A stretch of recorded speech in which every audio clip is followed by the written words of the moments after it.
Hello, স্বাগতম আপনাকে এই চ্যানেলে। আজকের এই ভিডিওতে দেখাবো কিভাবে আপনি আপনার হাতে থাকা স্মার্টফোন দিয়ে পাসপোর্ট সাইজ ছবি মেক করতে পারবেন। এটা করার জন্য আপনাকে আপনার ফোন থেকে ক্রোম যে ব্রাউজারটি আছে এটিকে ওপেন করতে হবে। আমি আমার ফোন থেকে ব্রাউজারটি ওপেন করে নিচ্ছি। ওপেন করার পরে ক্রোমের সার্চ বারে এখানে লিখতে হবে বিজি রিমুভ। আমার বিজি রিমুভ এখানে আগে সার্চ করা হয়েছিল, এই জন্য এখানে লেখা আছে। আমি জাস্ট এখান থেকে ক্লিক করে দিব। আপনি এখান থেকে দেখে লেখাটা ক্লিক করতে পারবেন। ক্লিক করে দেওয়ার পরে সর্বপ্রথম যে সাইটটি আমাদের সামনে শো করছে, এই প্রথম যে সাইটটা এটাতে একটা ক্লিক করতে হবে। আমি ক্লিক করে দিলাম। এখানে ক্লিক করে দেওয়ার পরে আপলোড ইমেজ যে অপশনটা আসছে, এই আপলোড ইমেজে একটা ক্লিক করতে হবে। ক্লিক করার পরে আপনার যেই ছবিটাকে আপনি পাসপোর্ট সাইজ করতে চান ওই ছবিটা আগে থেকে তুলে রাখতে হবে। এখন আপনাকে এখান থেকে সিলেক্ট করতে হবে। আমি যেই ছবিটাকে পাসপোর্ট সাইজ করব এটাকে এখান থেকে সিলেক্ট করে নিচ্ছি। সিলেক্ট হওয়ার পরে কর্নারে একটা ডান অপশন আছে, এই ডান অপশনে একটা ক্লিক করে দিবেন। এখন আমার যেই ছবিটা এখানে আমি আপলোড করেছি এটার পিছনটা রিমুভ করে দিচ্ছে কিন্তু এই সাইডটা আমাকে। রিমুভ হওয়ার পরে এখন আমাদের দেশের পাসপোর্ট সাইজ ছবির পিছনে যে ব্যাকগ্রাউন্ডটা থাকে এই ব্যাকগ্রাউন্ডটা অ্যাড করার জন্য আপনাকে অ্যাড ব্যাকগ্রাউন্ড অপশনে একটা ক্লিক করে দিতে হবে। এইখানে অ্যাড ব্যাকগ্রাউন্ড এখানে একটা ক্লিক করতে হবে। এইখানে ক্লিক করার পরে তারপরে কালার একটা অপশন আছে, এই কালার অপশনে একটা ক্লিক করে দিতে হবে।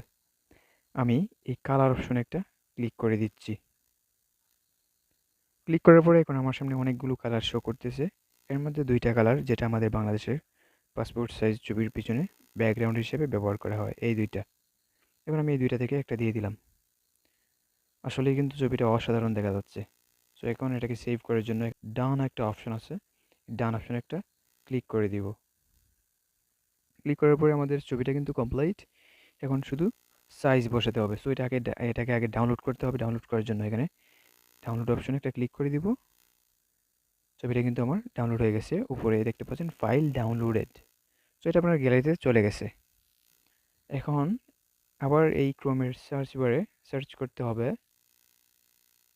আমরা সার্চ করব PERSO পারসো PARSOPHOTO.com সার্চ করব। সার্চ করার পরে এই সাইটটা আসবে। আসার পরে এই সাইটের ইন্টারফেসটা এরকম দেখাবে। আপনাকে এখানে একটা অপশন পাবেন, সিলেক্ট ইমেজ। এই অপশনটাতে একটা ক্লিক করতে হবে।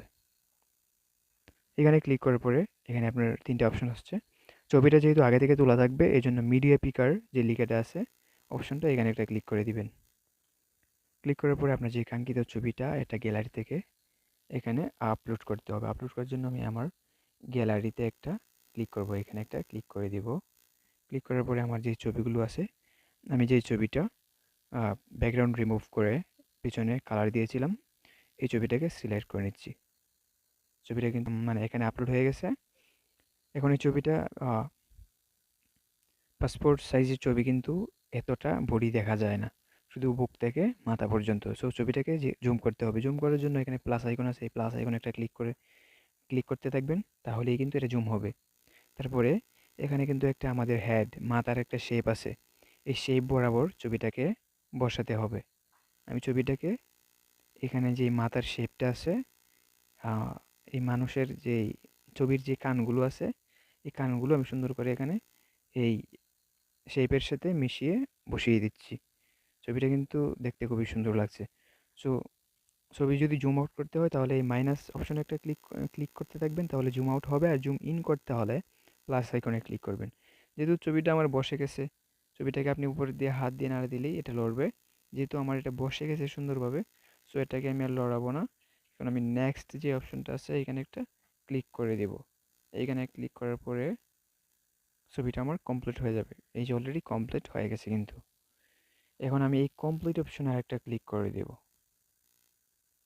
এখানে ক্লিক করার পরে অলরেডি আমার ছবিটা কমপ্লিট হয়ে গেছে। এটা হচ্ছে পাসপোর্ট সাইজ একটা পিকচার। এটাকে ডাউনলোড করার জন্য নিচের দিকে একটু যাবেন, যাওয়ার পরে এখানে একটা ডাউনলোড লেখা আছে, এখানে ডাউনলোড অপশানে একটা ক্লিক করে দিবেন, তাহলে কিন্তু আপনার এই ফটোটা ডাউনলোড হয়ে যাবে। আর এই ফটোটা হবে আপনার পাসপোর্ট সাইজ পিকচার। ভিডিও থেকে যদি উপকৃত হয়ে থাকেন তাহলে অবশ্যই লাইক করবেন এবং কমেন্টস করে আপনার মতামত জানাবেন এবং সাবস্ক্রাইব করে রাখবেন পরবর্তী ভিডিওর জন্য।